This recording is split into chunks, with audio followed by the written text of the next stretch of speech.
Hello students, આપણે સંયોજકતા બંધનવાદની ચર્ચા કરવાના છીએ. આપણે આના આગળના લેક્ચરમાં આપણે એક થિયરી જોઈ ગયા. કઈ હતી? વેલેન્સ શેલ ઇલેક્ટ્રોન પેર રિપલ્શનનો સિદ્ધાંત, એટલે કે સંયોજકતા કોષ ઇલેક્ટ્રોન યુગ્મ અપાકર્ષણનો સિદ્ધાંત. આ સિદ્ધાંત અણુના આકારની સમજૂતી સફળતાપૂર્વક આપે છે. એ કહે છે કે અબંધકારક ઇલેક્ટ્રોન યુગ્મ વચ્ચે અપાકર્ષણ સૌથી વધુ હોય છે.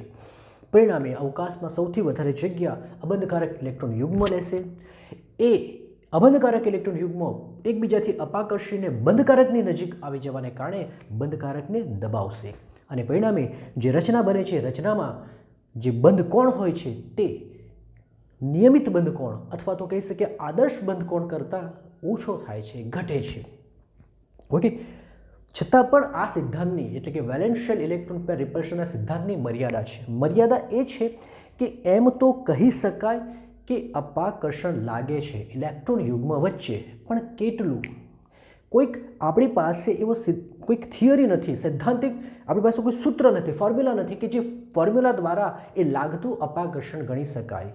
બસ આ જ એનો શું છે? ડ્રોબેક છે કે મર્યાદા છે કે કોઈક મૂલ્ય આપી શકતું નથી. જસ્ટ સમજાવી શકે છે કે અપાકર્ષણ લાગે છે, પણ વધુ લાગે છે એ પણ કહે છે, પણ કેટલું? બરાબર, કોઈ મૂલ્ય બતાવતું નથી. તો આ મર્યાદાને આ સંયોજકતા બંધનવાદ દ્વારા સોલ્વ કરવામાં આવી કે બંધની રચના કઈ રીતે બને. બંધની રચના એકચ્યુઅલી તે મર્યાદા સોલ્વ નથી કરતો, પરંતુ આ વધુ વ્યવસ્થિત બંધની રચનાની સમજૂતી આપે છે કે અણુ બને કઈ રીતે, પરમાણુ હોય એ પરમાણુ કઈ રીતે અણુની રચના કરશે, એટલે કે કઈ રીતે એમાં બંધ બનશે એની સમજૂતી આપે છે. તો સંયોજકતા બંધનવાદનો મતલબ જ થાય છે કે બંધની રચના માટેની થિયરી માટેનો વાદ. તો ચાલો સમજીએ કે સંયોજકતા બંધનવાદ. બરાબર, તો પહેલાં તો આ થિયરી, આ વાદ લંડન અને હિટલરે આપ્યો. સાયન્ટિસ્ટના નામ છે હિટલર, એટલે પેલો જર્મની વાળો હિટલર નહીં, હિટલરે આપ્યો, બીજો હિટલર. પરંતુ તેને કોણે વિકસાવ્યો? તો તેનો વિકાસ એટલે કે વિકસિત પાઉલિંગ અને સ્લેટરે કર્યું. તો બધા સાયન્ટિસ્ટ છે, ઘણા બધા સાયન્ટિસ્ટનો ફાળો છે. બરાબર, શરૂઆત કરેલી લંડન અને હિટલરે, પરંતુ એમાં વધુ એને ડેવલપ કર્યો, વધારે વ્યવસ્થિત વિકસિત બનાવ્યો કોણે? પાઉલિંગ અને સ્લેટરે કર્યો હતો. ચાલો આપણે ડાયરેક્ટ જ આ સિદ્ધાંતના મુદ્દાઓ જોઈશું. આ સિદ્ધાંત શું કહે છે, કેવી રીતે કયા પરમાણુ કઈ કક્ષકો એટલે બંધની રચના કરે, તો તે લખીશું આ સિદ્ધાંત મુજબ. ચાલો આપણે એના મુદ્દા લેશું. પહેલો મુદ્દો, પરમાણુની એવી જ કક્ષકો બંધમાં ભાગ લે છે કે જે સંયોજકતા કક્ષક હોય. એટલે એવું કહી શકાય પરમાણુની સંયોજકતા કક્ષકો બંધમાં ભાગ લે છે. બીજું, આ બંધમાં ભાગ લેતી કક્ષકો પાસે અયુગ્મિત ઇલેક્ટ્રોન હોવો જોઈએ. સિંગલ ઇલેક્ટ્રોન, અયુગ્મિત મતલબ એકલ ઇલેક્ટ્રોન હોવો જોઈએ. ત્રીજું, આ ઇલેક્ટ્રોન જે બે પરમાણુ હોય કે જેમની વચ્ચે બંધ બનવાનો છે, એ બંને ઇલેક્ટ્રોનની સ્પિન એટલે કે ભ્રમણ વિરુદ્ધ હોવી જોઈએ. એટલે કે એસ સ્પિન ક્વોન્ટમ આર્ક, એસના મૂલ્યો ઓપોઝિટ હોવા જોઈએ. એકનો +1/2 તો બીજાનો -1/2 હોવો જોઈએ. બરાબર, આ બધી વાતો લખીશું, પ્રથમ સમજી લઈએ. ત્યારબાદ એ કહે છે કે જ્યારે કક્ષકો એકબીજાની નજીક આવે તો તેમની વચ્ચે આંશિક સંમિશ્રણ થવું જોઈએ. સંમિશ્રણ એટલે કે ઓવરલેપિંગ થવું જોઈએ. કક્ષકો એકબીજામાં ભળી જવી જોઈએ તો બંધની રચના થાય. અને ત્રીજું એમ કહે છે જેટલું વધારે ઓવરલેપિંગ થશે એટલો મજબૂત બંધ બનશે. એટલે કે બંધનું મજબૂતાઈ, બંધની સ્ટ્રેન્થ એટલે કે બંધની મજબૂતાઈ શાના પર આધાર રાખે? તો ઓવરલેપિંગ કેટલું વધારે થયું છે એના પર. આ બધી જ વાતો આપણે સમજીને લખતા જઈશું. ચાલો, પ્રથમ આ સિદ્ધાંત મુજબ વિરુદ્ધ ભ્રમણ અથવા વિરુદ્ધ સ્પિન સ્પિન ધરાવતી અથવા ધરાવતા અયુગ્મિત ઇલેક્ટ્રોન વાળી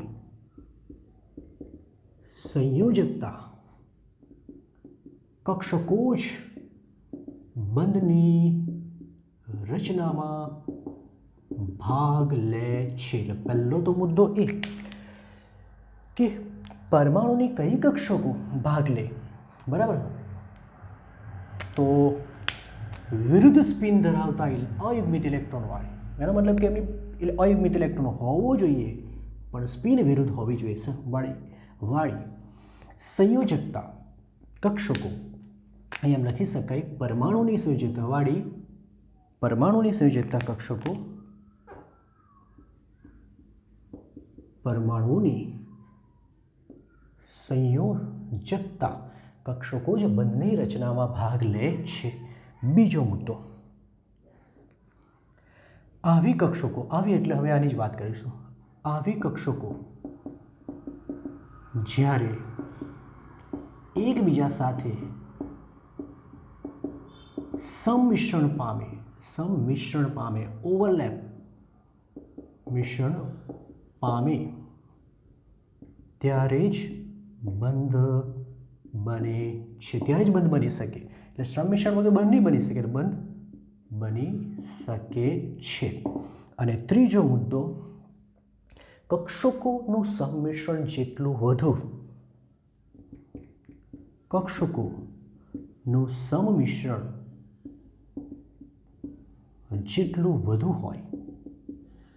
વધુ હોય તેટલો જ બંધ વધુ મજબૂત બનશે. અથવા તો તમે ઉલટું પણ કહી શકો, બંધની મજબૂતાઈ કક્ષકોના સંમિશ્રણ પર આધાર રાખે છે. આપણે એને સામાન્ય રીતે સમજવાનો પ્રયત્ન કરીએ. આપણી પાસે આ હાઇડ્રોજન પરમાણુ છે. હાઇડ્રોજન પાસે એક જ ઇલેક્ટ્રોન હોય છે. આ ઇલેક્ટ્રોન છે, એની સ્પિન બતાવેલી છે અને આ એનું કેન્દ્ર છે. આપણી પાસે બીજો હાઇડ્રોજન છે અને એની પરમાણુય કક્ષકો છે, બરાબર. આ એની સ્પિન વિરુદ્ધ છે, આ એનું કેન્દ્ર છે. બંનેની આ સમજો કે આ હાઇડ્રોજન પરમાણુ છે, આ હાઇડ્રોજન પરમાણુ છે, બરાબર. હવે જ્યારે આ બંને નજીક આવે, જો આ બંને પહેલાં તો કક્ષકો કઈ હશે? આ બાહ્યતમ કક્ષા અથવા સંયોજકતા કક્ષક, જેમાં ઇલેક્ટ્રોન છે, એક ઇલેક્ટ્રોન છે અને બંનેની સ્પિન કેવી છે? વિરુદ્ધ. તો આની સમજૂતી અહીં આવી ગઈ. હવે કક્ષકો જ્યારે નજીક આવે ત્યારે શું થવું જોઈએ? ઓવરલેપિંગ, કક્ષકો એકબીજામાં ભળી જવી જોઈએ, જેથી કરી આ એક ઇલેક્ટ્રોન આમ રહે તો બીજો આમ રહે. આને કહેવાય કક્ષકોનું સંમિશ્રણ. એકબીજામાં ભળી જવું એને કહેવાય સંમિશ્રણ. અને ત્રીજો મુદ્દો કે સંમિશ્રણ પ્રબળ થવું જોઈએ, મજબૂત હશે. જેટલું વધારે સંમિશ્રણ હશે એટલો જ મજબૂત બંધ બનશે. જો સંમિશ્રણ ઓછું તો બંધ બને ખરો પણ નબળો બને. તો આ રીતે આપણે H2 અણુની રચના સમજી શકીએ છીએ. થોડો ઘણો ખ્યાલ આવી ગયો હશે. હવે H2 અણુની સમજૂતી આપણે થોડી વ્યવસ્થિત જોશું. ઉદાહરણ તરીકે H2 અણુની રચના નીચે મુજબ સમજાવી શકાય.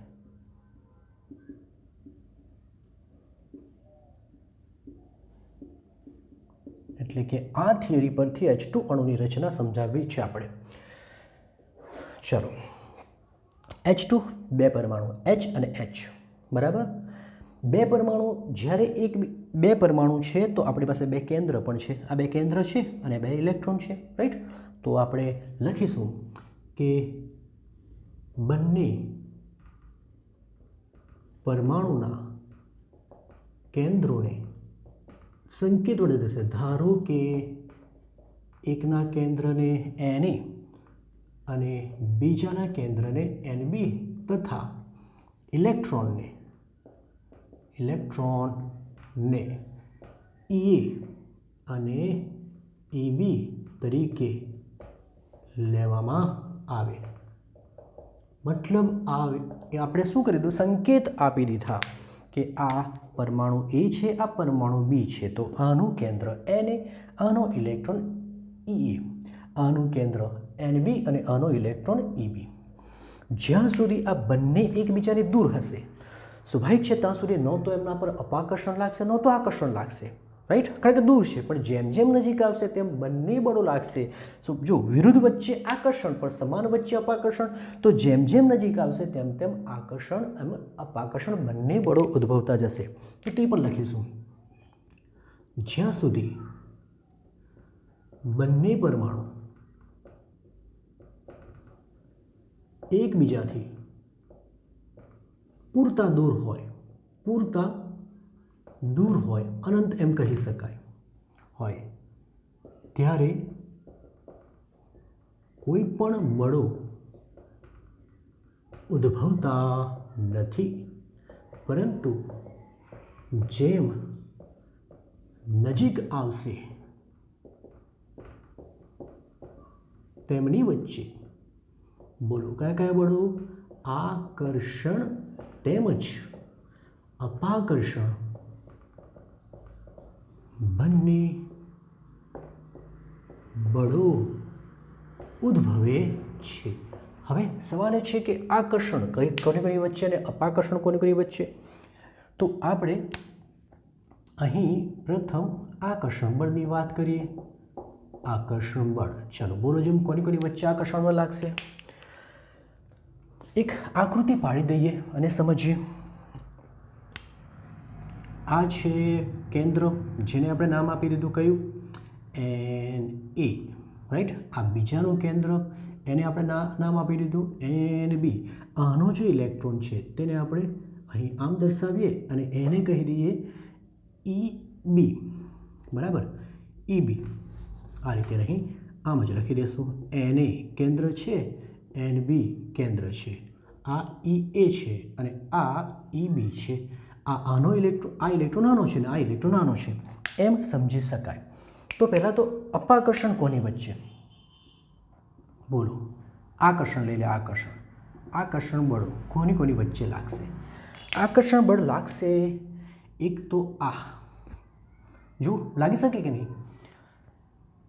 પોતાનું કેન્દ્ર અને પોતાનો જ ઇલેક્ટ્રોન, જે પરમાણુ છે તેનું કેન્દ્ર અને તેનું જ ઇલેક્ટ્રોન, બરાબર કે નહીં? આમ જરા નજીક લઈ લઈએ. એ તો પહેલું આકર્ષણ આ થશે. એ રીતે આ પોતાનું કેન્દ્ર અને પોતાનું ઇલેક્ટ્રોન, આમ આકર્ષણ લાગશે. આ બંને એકબીજાને આકર્ષે છે, આ બંને એકબીજાને આકર્ષે. આ થયું આકર્ષણ બળ પ્રથમ. તો પહેલું લખીશું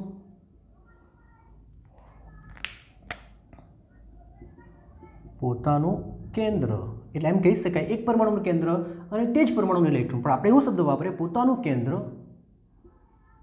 અને પોતાના ઇલેક્ટ્રોન વચ્ચે, જેને સંકેતમાં આપણે આમ દર્શાવી શકીએ Na અને Ea તથા Nb અને Ab વચ્ચે. હવે બીજું પણ એક આકર્ષણ ઉદ્ભવશે. બોલો કોની કોની વચ્ચે? હવે આ જો એકનું કેન્દ્ર એટલે પોતાનું કેન્દ્ર પણ બીજાનો ઇલેક્ટ્રોન, સ્વાભાવિક છે વિરુદ્ધ વિજાતીય છે માટે આકર્ષણ તો લાગવાનું જ.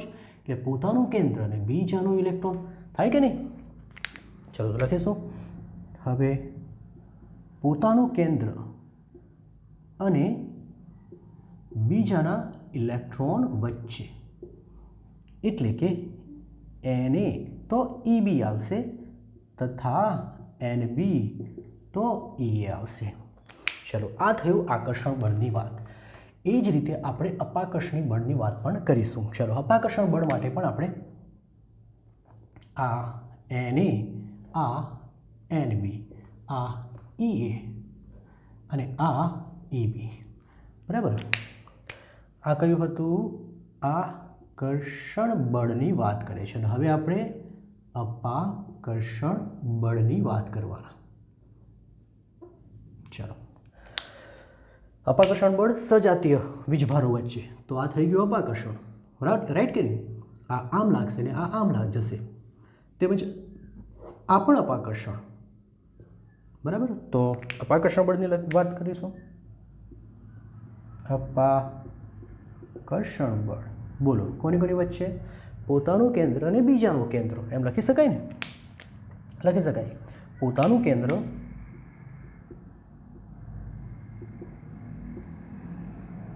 અને બીજાના કેન્દ્રો વચ્ચે. કેમ તો કે બંને સજાતીય છે એટલે એવું લખી શકાય એને અને એને બી વચ્ચે. રાઈટ.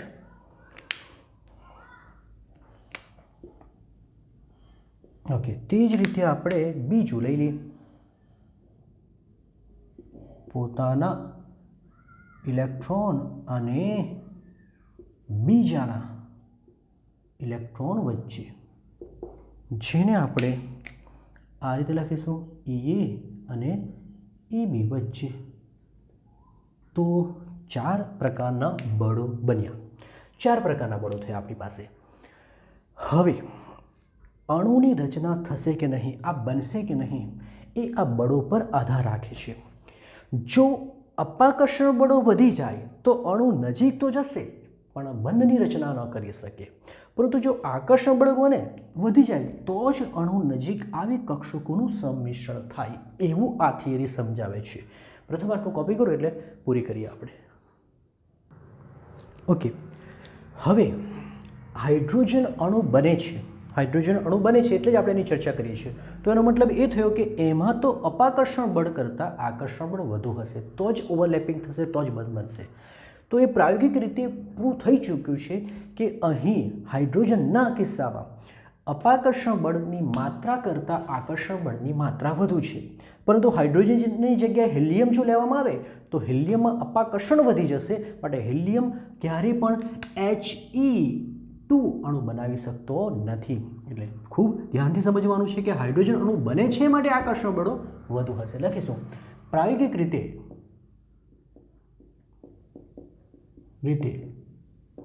એવું સાબિત થયું છે કે આકર્ષણ બળો, આપણે બધું જ હાઇડ્રોજન માટે જ લખતા છે, આકર્ષણ બળોની માત્રા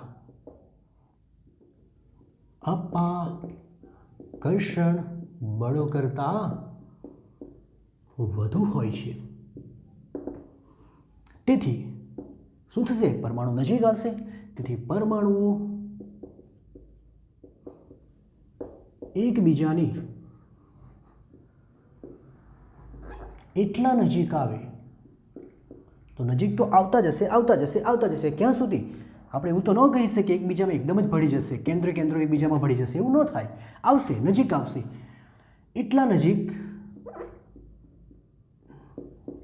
નજીક આવે કે જેથી અપાકર્ષણ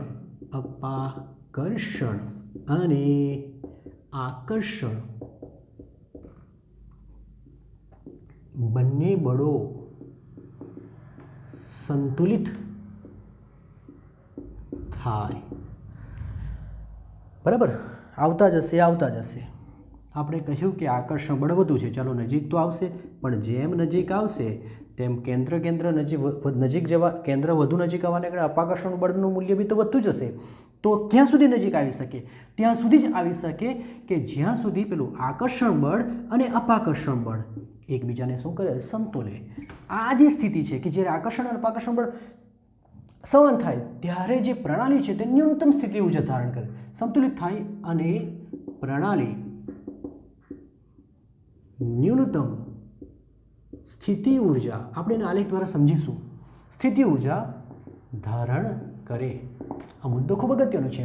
હવે આ સ્થિતિમાં બંને પરમાણુવીય કક્ષકો સંમિશ્રણ પામી બંને કેન્દ્ર વચ્ચે થોડું અંતર રહે તે રીતે બંધની રચના કરે.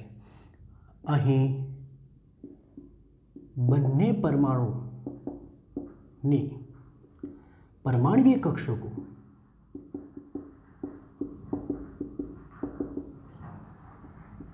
સંમિશ્રણ પામી કેન્દ્રો વચ્ચે થોડું અંતર રહે તેમ બંધની રચના કરે. થોડું અંતર રહે, શા માટે થોડું અંતર રાખ્યું? એ અંતરને જ તો બંધ લંબાઈ કહેવાય. આ અંતરને બંધ લંબાઈ કહે છે. કારણ કે એવું તો ક્યારે પણ ન થાય કે એક પરમાણુ અને બીજું પરમાણુના કેન્દ્ર એકબીજામાં ભળી જાય, એવું શક્ય નથી. બંને વચ્ચે થોડુંક અંતર તો રહે જ છે. આ કેન્દ્રને, આ અંતરને જ બંધ લંબાઈ કહેવામાં આવે. ઓકે, હવે આપણે H2 માટે બંધ લંબાઈ 74 પિકોમીટર છે. આ પણ એક માહિતી છે. હવે ખાસ અગત્યનું છે કે આપણે જોયું કે પ્રણાલી ન્યૂનતમ સ્થિતિ ઊર્જા ધારણ કરે, તો આપણે એ આલેખ દ્વારા સમજીએ. આલેખ આપણે સ્થિતિ ઊર્જા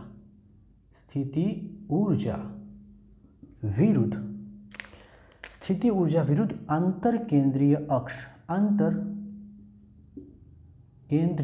અંતરનો દોરીશું. આંતરકેન્દ્રીય અંતર સમજો આ એક રેખા છે. આ રેખા આગળ સ્થિતિ ઊર્જા શૂન્ય છે. સ્થિતિ ઊર્જા શૂન્ય છે એનો મતલબ એ છે કે તેમની વચ્ચે ન તો અપાકર્ષણ છે, ન તો આકર્ષણ છે. એનો મતલબ એ થઈ ગયો કે આ કિસ્સામાં બંને પરમાણુ એકબીજાથી ખાસ્સા દૂર છે. તો આ બંને એકબીજાથી ખૂબ અંતરે છે એવું સમજો નહીં. આ તો નજીક બતાવેલા છે પણ અનંત અંતરે છે. અહીં જે શબ્દ વાપર્યો આપણે, એકબીજાથી પૂરતા દૂર, પૂરતાનો મતલબ અનંત અંતરે, ત્યારે એની સ્થિતિ ઊર્જા શૂન્ય છે. પણ હવે જેમ જેમ નજીક આવશે આકર્ષણ બળની માત્રા વધતી જાય. આપણે કહ્યું કે આકર્ષણ બળની માત્રા વધતી જશે.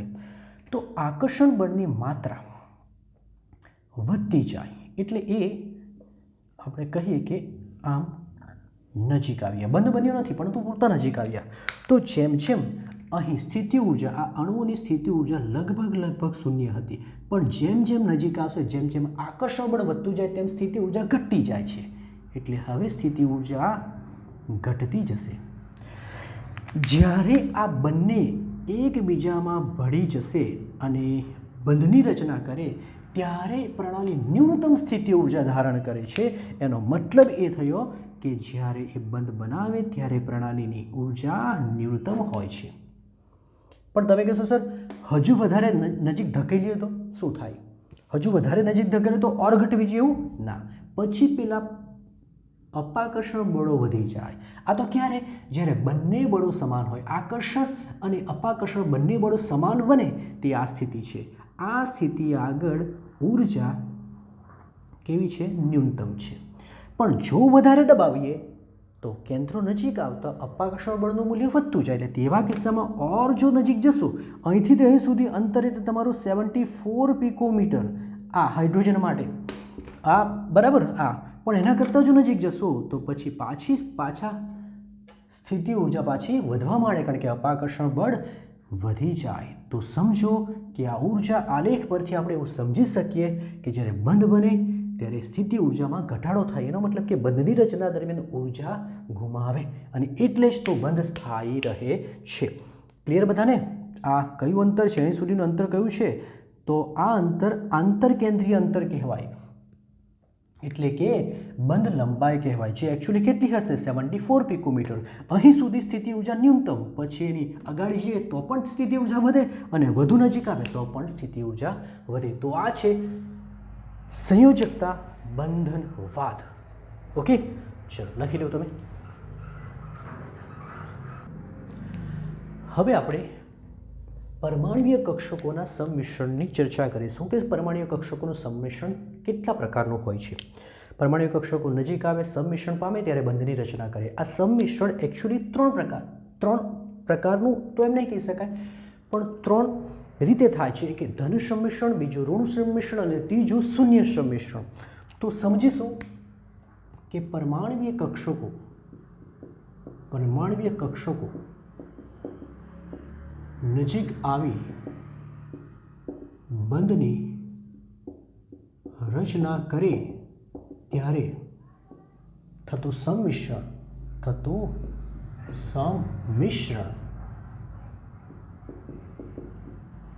ધન, ઋણ અથવા શૂન્ય હોય છે, જેનો આધાર અવકાશમાં કક્ષકીય તરંગ વિધેયની સંજ્ઞા પર રહેલો છે. સમજીએ શું કહેવા માંગે છે. સંજ્ઞા પર રહેલો છે. આપણે અહીં ધન અથવા એને જ કલામાં સંમિશ્રણ કહેવાય. ધન અથવા કલામાં સંમિશ્રણ જોશું. અહીં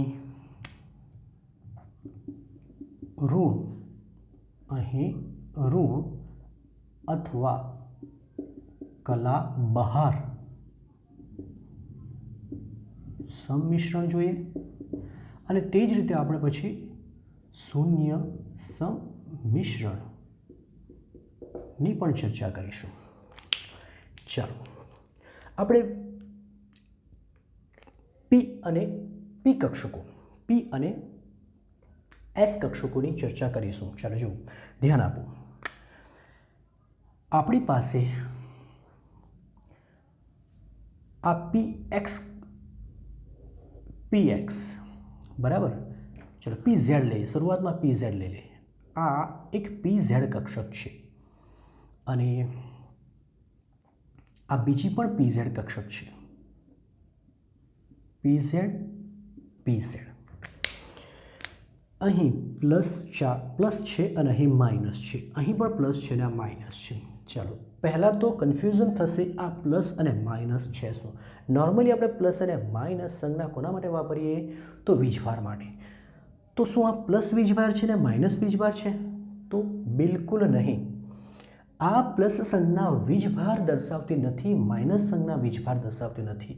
આ માત્ર ને માત્ર કક્ષકીય તરંગ વિધેય, યાદ કરો પેલો તરંગ વિધેય હતો સાઈ, ચેપ્ટર નંબર 2માં આપણે થોડી ચર્ચા કરેલી. એ તરંગ વિધેયની સંજ્ઞા છે. એકચ્યુઅલી કેન્દ્રથી આ તરફ ઇલેક્ટ્રોન મળવાની સંભાવના આપણે સાઈ દ્વારા દર્શાવતા હતા.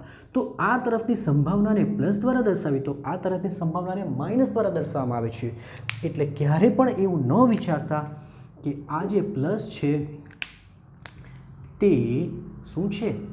આ પ્લસ ક્યારે પણ વીજભાર નથી, જસ્ટ તરંગ વિધેયની સંજ્ઞા છે. ઓકે, ચાલો એટલે એમ કહી શકાય, સમાન કલા જેમ કહી શકાય. તો જ્યારે આ બંને એકબીજાની નજીક આવશે, આ પ્લસ અને આ પ્લસ એકબીજાની નજીક આવશે ત્યારે સંમિશ્રણ પામશે, એટલે ધન સંમિશ્રણ પામશે, ત્યારે ધન સંમિશ્રણ થાય. તો હવે આપણે એને કેવી રીતે લખી શકીએ? તો જરા જુઓ, આપણે એને આ રીતે લખી શકીશું. આ એક અક્ષ બતાવી દીધી, આ આપણે ઝેડ અક્ષ કહીશું. ઝેડ અક્ષને આપણે સમક્ષિતિજ લઈ લીધું છે બરાબર. હવે બંનેનું સંમિશ્રણ બતાવવાનું છે, બંનેનું સંમિશ્રણ. તો આ રીતે આ એકની પ્લસ છે, તે રીતે આ બીજાની પ્લસ છે. તો પ્લસ પ્લસ સંમિશ્રણ થઈ ગયું. આમ સમજો, આ પ્લસ અને આ પણ પ્લસ છે, જ્યારે આ માઇનસ અને આ માઇનસ. તો જો પ્લસ પ્લસ સંમિશ્રણ પામે તો આ સંમિશ્રણ ધન સંમિશ્રણ કહેવાય. ક્લિયર થવું જોઈએ. ઓકે, ચલો નેક્સ્ટ ફરી પાછા. આ આપણી ઝેડ અક્ષ છે, તો વાઇટ છે, એક્સ કાં હશે? એને લંબ જ હશે. આપણે એમ લખીએ, આ પી ઝેડ છે તો આપણે પી એક્સ લઈ લઈએ. બહુ વધારે મોટું પડાઈ ગયું, આપણે એને થોડું નાનું કરી દઈશું.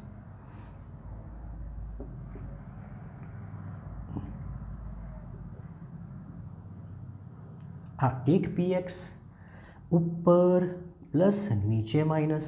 હવે જો પી એક્સ બીજી પી એક્સ પણ એની નજીક આવે અને જો સંમિશ્રણ પામે, આ રીતે સંમિશ્રણ પામે અને ઉપરના બંને છેડાઓ પ્લસ પ્લસ જ હોય, માઇનસ નીચે માઇનસ માઇનસ જ હોય, તો એને ધન અથવા કલામાં સંમિશ્રણ કહેવામાં આવે. વાત સમજ પડી? આ પી એક્સ છે. એ જ રીતે આપણે ત્રીજું પણ લઈ શકીએ બરાબર. ઓકે, થોડું ઉપર પાડી દેશું. ઓકે, ચલો આ પણ ઝેડ છે. હવે જુઓ, ઝેડ અક્ષ આમ છે તો એક્સ આમ છે, તો સ્વાભાવિક છે પેલી એને લંબ હશે, એટલે આપણે થોડી એને ક્રોસ બતાવી દઈશું. એ બંનેને થોડી ક્રોસ બતાવીએ તો જ ખ્યાલ આવશે તમને. તો આ પી વાય અને બીજી પણ આ પી વાય કક્ષક ક્રોસ છે. બરાબર. ક્રોસ છે એકચ્યુઅલી આમ છે પણ આપણે એને દર્શાવી ન શકતા હોવાથી તો પ્લસ પ્લસ માઇનસ માઇનસ, તો આ થયું ધન સંમિશ્રણ. આ પણ કઈ છે પીવાય અને આ પણ કઈ છે પીવાય. તો આ કયું થઈ ગયું ધન સંમિશ્રણ. હવે આપણે ઋણ સંમિશ્રણની વાત કરીશું. તો આના કરતાં ઉલટું જો એક અવકાશીય તરંગ વિધેયનું પ્લસ હોય ને બીજું માઇનસ હોય તો આ માઇનસ અને આ પ્લસ, તો પ્લસ માઇનસ હશે તો એ ઋણ સંમિશ્રણ થાય. એટલે આ પણ PZ પણ ઋણ સંમિશ્રણ દર્શાવીને ઋણ સંમિશ્રણ દરમિયાન બંધની રચના મુશ્કેલ હોય છે અથવા તો અસ્થાયી હોય છે. આની ચર્ચા કરી લેશું. તો આ એક છે અને આ બીજો છે, આ PX અને આ PY. આ પ્લસ છે આ માઇનસ છે, પણ આ માઇનસ છે ને આ પ્લસ છે, ફરી પાછું વિરુદ્ધ થઈ ગયું માટે આ પણ કયું થઈ ગયું ઋણ સંમિશ્રણ થઈ ગયું. અને તે જ રીતે આપણે PZનું પણ જોઈ લઈશું. એક અને બીજો આ સંમિશ્રણ દર્શાવે એ તો બધાને ખ્યાલ જ છે બરાબર. આ સંમિશ્રણ દર્શાવે આ જે ડાર્ક કરેલો ભાગ છે એમાં ઇલેક્ટ્રોન સમાયેલા હોય છે. કયા ઇલેક્ટ્રોન? પેલા સહિયારા ઇલેક્ટ્રોન. ચલો આ PY છે, આ પણ PY છે, આ પ્લસ છે, આ માઇનસ છે, આ માઇનસ છે, આ પ્લસ છે.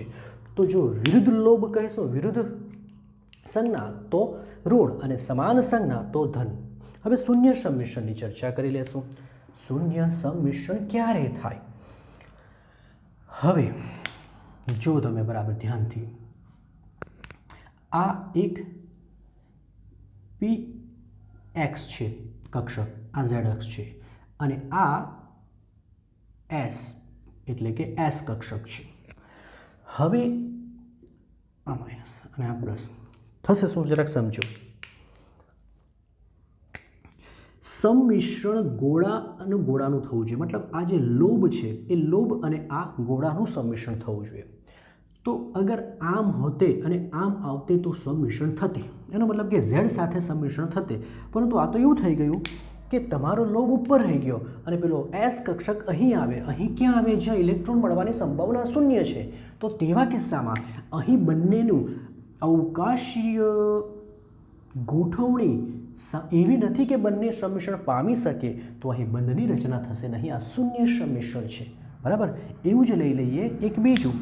સપોઝ આ PX છે અને હવે PY એની નજીક આવે. PY કેવો હોય? આ PX હોય તો PY આમ હોય, આમ. તો હવે આમ આવે તો કેવી રીતે બનવાનું? આમ તો બંધની રચના શક્ય જ નથી. આમ બતાવી દઈએ આપણે PY, રાઈટ. સંમિશ્રણ લોબ અને લોબનું થવું જોઈએ, એટલે કે ગોળા સાથે ગોળાનું થવું જોઈએ. આ આમ હોય ને પેલો આમ આવે, પણ એ તો હવે આપણે સંમિશ્રણના આધારે સહસંયોજક બંધના પ્રકાર જોશું. સહસંયોજક બંધો બે પ્રકારના છે, સિગ્મા બંધ અને પાઈ બંધ. તો આપણે એવું પણ કહી શકીએ કે સિગ્મા બંધ અને પાઈ બંધની સમજૂતી આપો. પ્રથમ આપણે સિગ્મા બંધની ચર્ચા કરીશું અને ત્યારબાદ પાઈ બંધની. સહસંયોજક બંધના બે પ્રકાર છે, સિગ્મા બંધ અને પાઈ બંધ.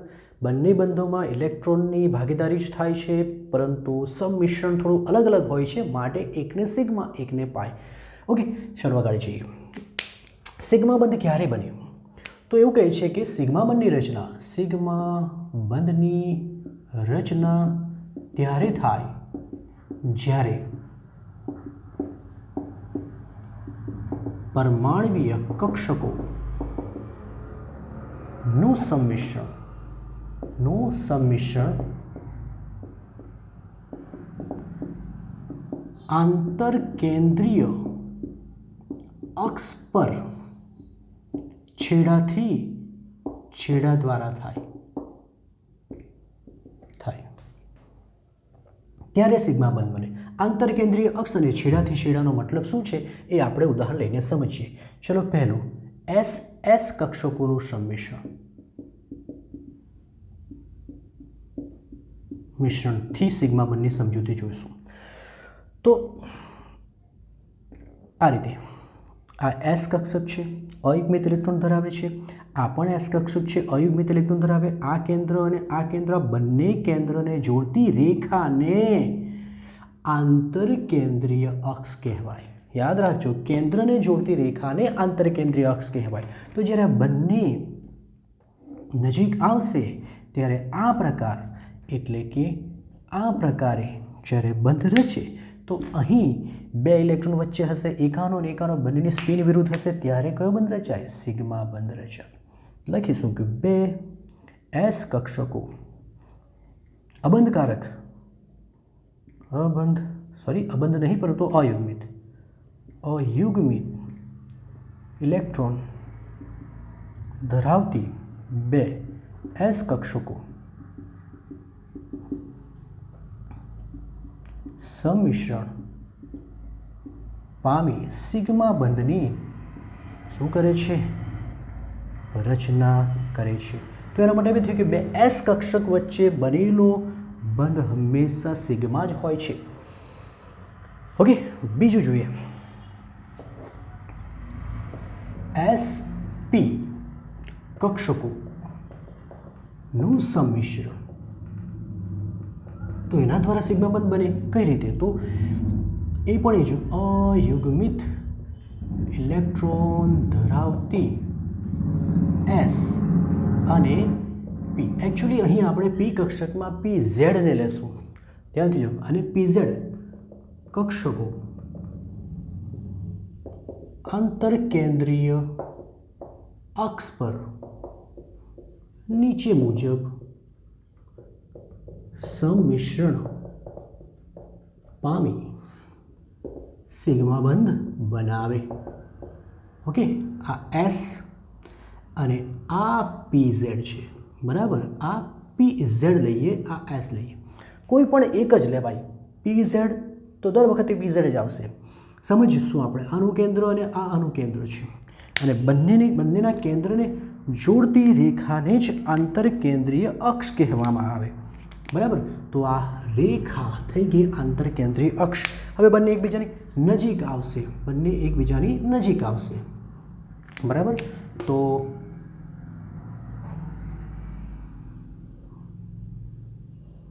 આ જે બંધ રચાયો તે સિગ્મા બંધ છે.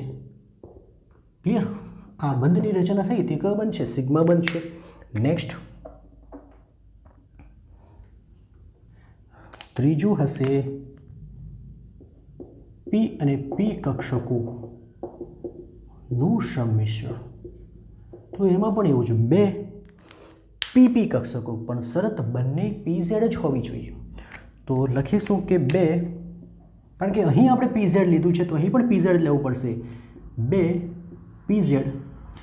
એનું રીઝન સમજાવું છું. એનું રીઝન એ છે કે આપણે અહીં જે આંતરકેન્દ્રીય અક્ષ લીધી તે ઝેડ અક્ષ પર લીધી. જો આંતરકેન્દ્રીય અક્ષ હું ઝેડ અક્ષ પર લઉં છું તો મારે પી ઝેડ લેવું પડે. જો આંતરકેન્દ્રીય અક્ષને હું એક્સને બનાવું તો મારે અહીં એક્સ જ લેવું પડે. તો મારે અહીં એક્સ જ લેવું પડશે. એટલે અહીં આંતરકેન્દ્રીય અક્ષ આપણે કોને પસંદ કરીએ છીએ? ઝેડ અક્ષને. એટલે આપણે પી ઝેડ લેવું પડે. ચલો, બે પી ઝેડ કક્ષકો ઝેડ અક્ષ પર સંમિશ્રણ પામી સિગ્મા બંધ બનાવે છે. ફરી પાછા, આ એક પી ઝેડ, આ બીજી પી ઝેડ, કારણ કે આ ઝેડ અક્ષ છે, આ બંનેની જોડતી રેખાનું શું કહેવાય? આંતરકેન્દ્રીય અક્ષ કહેવાય. તો જ્યારે બંને સંમિશ્રણ પામે, આ બંને સંમિશ્રણ પામે તો આ પ્રકારે થશે. આ ભાગ નાનો રહેશે, પેલો ભાગ નાનો રહેશે, જ્યારે જે વચ્ચે જે સંમિશ્રણ પામ્યો તે ભાગ મોટો બની જશે. તો આ સિગ્મા, આ કયો બંધ થઈ ગયો? સિગ્મા બંધની રચના કરે. તો સમજો કે બંનેની અક્ષ સમાન તો સંમિશ્રણ પામે તો સિગ્મા. હવે આપણે પાઈ બંધની ચર્ચા કરીશું કે પાઈ બંધ ક્યારે રચાય. ઓકે, હવે પાઈ બંધની રચના જોશું કેવી રીતે થાય. તો અહીં પણ કક્ષકોનું સંમિશ્રણ થાય. તો કક્ષકોનું સંમિશ્રણ એવી રીતે થાય કે જેથી તેમની કક્ષકીય અથવા તો કક્ષીય અક્ષ કક્ષીય અક્ષ એકબીજાને સમાંતર રહે તથા આંતરકેન્દ્રીય અક્ષને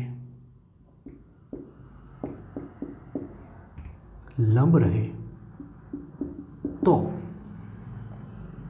પાયબંધની રચના થાય છે. સમજીએ, આ આપણી આંતરકેન્દ્રીય અક્ષ છે જે આપણે ઝેડ અક્ષ પર લીધી છે. તો હવે આ એક px અને આ એક બીજું px થઈ ગયું. ક્લિયર? સમાન સમાન હોય તો જ બંધ બને, સમાન ન હોય તો શૂન્ય સંમિશ્રણ થાય, માટે બંધ રચના થશે જ નહીં. હવે તમે જોશો, આ જે રેખા છે, આ રેખા એને કહેવાય એની કક્ષીય અક્ષ અથવા કક્ષકીય અક્ષ, જે કહો તે આ રેખા. તો બંનેની કક્ષકીય અક્ષ એકબીજાને સમાંતર છે અને એ આંતરકેન્દ્રીય અક્ષને લંબ છે. એનો મતલબ કે અહીં જે સંમિશ્રણ થવાનું છે તે આંતરકેન્દ્રીય અક્ષને લંબ સંમિશ્રણ થાય છે. આ રીતે થાય છે, આ રીતે બાજુ બાજુથી સંમિશ્રણ થાય છે. હેડ ટુ હેડ નહીં થયું. આપણા બધા કિસ્સામાં પાઈ બંધની રચનામાં હેડ ટુ હેડ સંમિશ્રણ થાય, શીર્ષથી શીર્ષ, જે અહીંથી બાજુ, માટે આને પાઈ બંધ કહેવામાં આવે. હવે બંને બંધોમાં શું તફાવત છે? તો સિગ્મા બંધ મજબૂત હોય છે. રીઝન કે અહીં સંમિશ્રણ શીર્ષથી શીર્ષનું થયું છે અને સંમિશ્રણ વધુ પ્રમાણમાં છે. જેટલું સંમિશ્રણ વધારે એટલું બંધ મજબૂત હોય છે. કારણ કે અહીં